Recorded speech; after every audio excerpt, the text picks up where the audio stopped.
Junior ఆర్టిస్టులు కానీ అంటే ఒక పూట కూడా భోజనం లేకుండా కొన్ని రోజులు జూనియర్ ఆర్టిస్టులు చాలా మంది ఉన్నారు.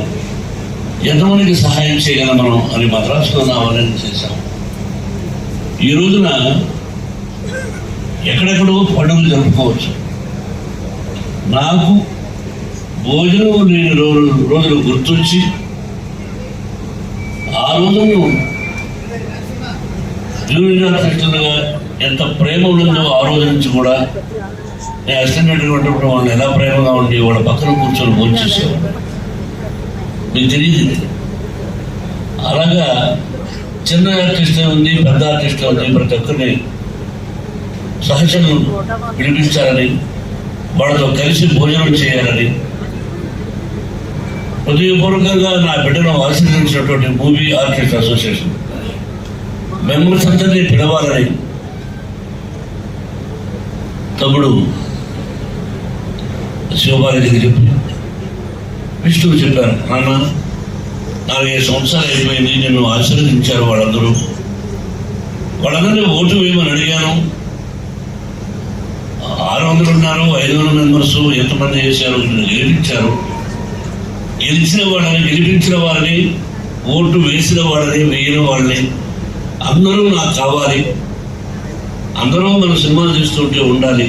మనకు భేదాభిప్రాయం లేదు, అరమరికలు లేవు, గుణమతాలు లేవు, ఒకే పక్కన నడిచి వెళ్ళాలి. మనందరం ఒకటే లేదు, అందరూ ఒకటే. సినిమా పరిశ్రమ కళామ తల్లి, ఆ తల్లి ఒడిలో మనం బ్రతుకుతున్నాం.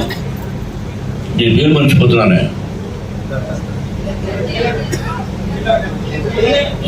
నేను గుర్తుందా, సారథి స్టూడియోలో నేను అసిస్టెంట్ డైరెక్టర్ పనిచేశాను, గుర్తుందా?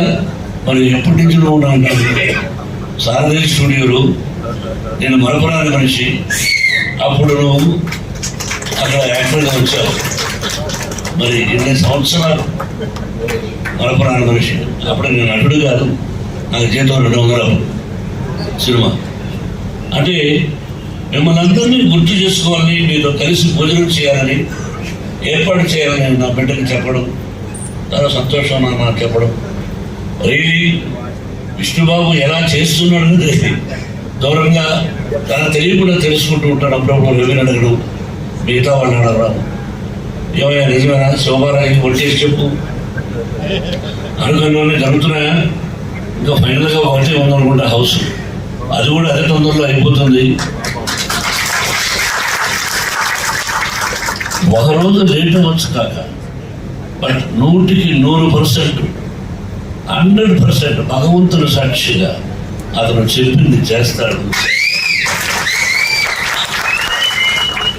అది పెద్ద ఇబ్బందికరమైనది కాదు. చేయాలి, ఎలా ఉండాలి, ఏమిటి అనేది అతని మైండ్లో ఉంది. అది నేను చెప్పదలుచుకున్నాను. ఇండియాలోనే గర్వించినటువంటి మూవీ ఆర్టిస్ట్ అసోసియేషన్ అవుతుంది. ఇక ఆ ఉద్దేశంతోనే మిమ్మల్ని అందరినీ పిలిచాను. చాలా సంతోషం. నా కష్టాలు, నష్టాలు, లాభాలు, సుఖాలు ఎన్ని వేస్ట్ మీకు తెలుసు. ఎన్నోసార్లు పత్రికలు ఇచ్చాం. నాకు అందరూ సమానమే, నాకు కులమతాలు లేవు. కులం కూడు పెట్టదని పెద్దలు చెప్పేవాళ్ళు మీ అందరికీ తెలుసు. అది మా కులం వాళ్ళే సినిమా చూడండి అంటే ఒక్కడ వచ్చి చూడాలి. అన్ని కులాలు ఆశీర్వదించాలి. భారతదేశంలో నా సినిమా, నా ఇన్స్టిట్యూషన్లో స్కూల్ పెట్టినప్పుడు అది నా గురించి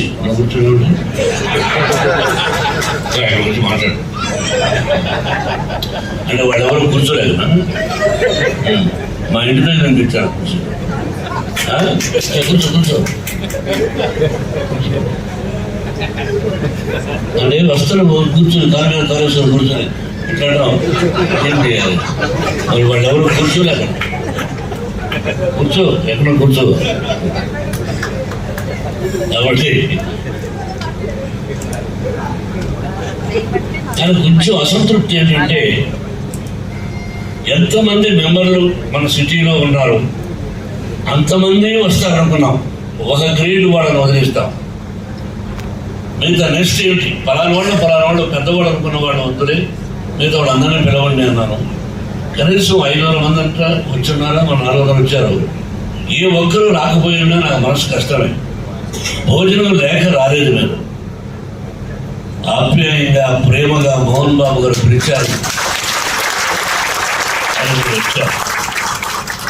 నేను భోజనం లేని రోజులు గుర్తు తెచ్చుకోవడానికి మిమ్మల్ని అందించాను. మీరే కాదు, నేను కష్టపడ్డాను చెప్పడం కోసం. విద్యాలయాలు ఆ రోజే నేను కులమతాలు క్యాస్ట్ ఫీలింగ్, నో క్యాస్ట్ అని తీసేశాను మా స్కూల్లో. చాలామంది చెప్పుకోరు, మనం చేసిన విషయాలు ఇతరులు చెప్పరు. కొంతమందికి మనసు కష్టంగా ఉంటుంది. దాని అన్నది మన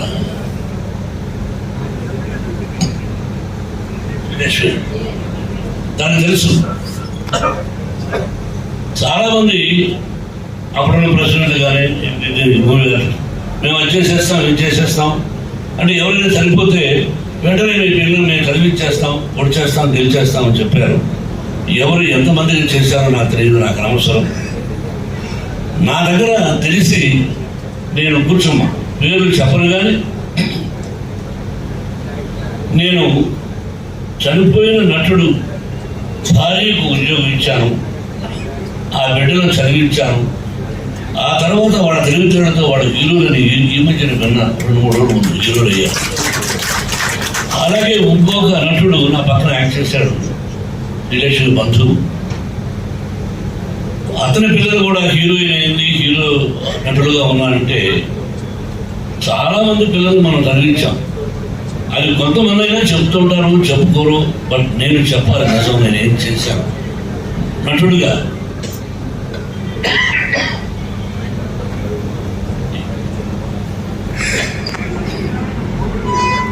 అంటే కాస్త కూస్త చేస్తున్నాను, చేస్తాను కూడా. ఆల్రెడీ స్కూల్ నుంచి మోహన్ బాబు యూనివర్సిటీ, ఇది సామాన్యమైన విషయం కాదు. కేవలం నా తల్లిదండ్రుల ఆశీస్సులు, ప్రజల ఆశీస్సులు, నా తోటి నటీనటుల పెద్దవాళ్ళ ఆశీస్సులు, మీ అందరి అది ఆశిస్తున్నాను కాబట్టి కూడా అభినందనలు, ప్రేమ ఇవన్నీ ఈ స్థానానికి తీసుకొచ్చాయి. ఎల్లప్పుడూ మనం కలిసిమెలిసి ఉన్నాం.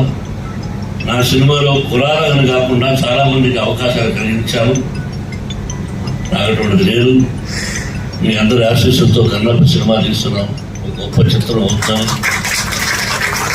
విష్ణు జీవితంలో ఒక మైలురాయి అవుతుందని. ఆల్రెడీ అతను 25వ సినిమా తీశాడు, యాక్ట్ చేశాడు. టీ దూసుకెళ్తా చాలా వండర్ఫుల్ పిక్చర్స్ ఉన్నాయి. కాబట్టి వాటినన్నింటినీ మించి అతను చలనచిత్ర చరిత్రలోనే ఇది గొప్ప సినిమా అవుతుందని, అవ్వాలని ఆ పరమేశ్వరుడు కోరుకుంటూ, మీ అందరి ఆశీస్సులు నా బిడ్డకు ఉండాలని మనసా వాచా కోరుకుంటూ, థ్యాంక్ యూ. వచ్చిన ప్రతి ఒక్కరికి ఆరోగ్యాన్ని గురించి అన్ని విషయం చూస్తున్నాను అనుకుంటాను. కొంతమంది డాక్టర్స్ కూడా నాకు ఫోన్ చేశారు.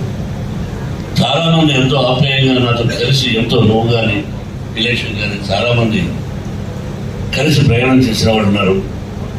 ఏదైనా మీ బిడ్డలకు అవసరం వస్తే, చదువు అవసరం వస్తే నా విద్యాలయాలు ఉన్నాయి అని ఎన్నోసార్లు చెప్పాను. ప్రెసిడెంట్ అయిన రోజు చెప్పాను విష్ణుబాబు, ఇది వాస్తవం. హ్యాపీగా ఒక 5th క్లాస్ 6th క్లాస్లో చేస్తే వాడు యూనివర్సిటీలో అంతవరకు చదివిస్తాను. ఇప్పుడు గొప్ప ఇతర అమెరికా, ఇతర దేశాల నుంచి కూడా కొంతమంది టైఅప్ అయ్యారు మన యూనివర్సిటీకి. అవన్నీ విష్ణుబాబుకి తెలుసు, ఈజ్ ఎ ప్రో ఛాన్సలర్. కాబట్టి నా 3 బిడ్డల్ని మీరు ఆశీర్వదించండి మనసా వాచ. చాలా సంతోషం అందరూ వచ్చిందానికి. Thank you very much. సాయంత్రం చెప్పుకుంటూ పోతే ఉంటుంది, మ్యాటర్ అవసరం లేదు. మొత్తంగా ఎంతవరకు అంతవరకు. థ్యాంక్ యూ రవి, నరండి. Thank you. నాకు అతను మన మాణిక్యం, నువ్వు మెసేజ్లు పంపిస్తుంటావు, అద్భుతంగా ఉంటుంది. అప్పుడప్పుడు మా అన్నయ్యని ఇమిటేట్ చేస్తున్నావు అప్పుడప్పుడు. నాకు అర్థమైంది, అన్నగారి మీద అభిమానంతో చూపిస్తుంటావు. చాలా సంతోషం. Thank you. ప్రతి ఒక్క మెంబర్కి హృదయపూర్వకమైనటువంటి నమస్కారాలు, అభినందనలు. మళ్ళీ మళ్ళీ చెప్తున్నాను, మీకు ఏదైనా విద్య విషయంలో సహాయం కావాల్సి వస్తే నా యూనివర్సిటీ ఉంది, డెఫినెట్గా నేను సహాయం చేస్తాను. Thank you very much.